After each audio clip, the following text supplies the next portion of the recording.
జనసేన అధినేత పవన్ కళ్యాణ్ ను ఓడించేందుకు కడప నుంచి రౌడీలు గుండాలు పిఠాపురానికి వస్తున్నారని ఆ పార్టీ నేత నాగబాబు ఆరోపించారు. వైసీపీ నేతలు మిథున్ రెడ్డి, దాడిశెట్టి రాజా కలిసి ఈ పన్నాగం పన్నారు. పవన్ ను ఓడించాలని వారు కుట్రలు పన్నుతున్నారు. ఇందులో భాగంగానే రాయలసీమ నుంచి కొంతమంది వ్యక్తులను పిఠాపురం తరలిస్తున్నారు. ఎంతమంది వచ్చినా మేం బెదిరేదే లేదు, చూసుకుందాం అని ఆయన హెచ్చరించారు.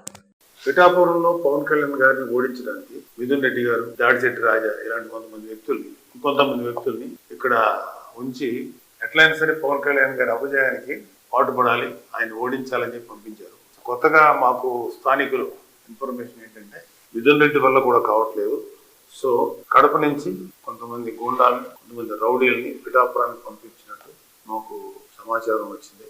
సో మీరు ఎంతమంది వస్తారో రండి, ఇక్కడ మేము రెడీగా ఉన్నాం, మా పిఠాపురం ప్రజలు రెడీగా ఉన్నారు.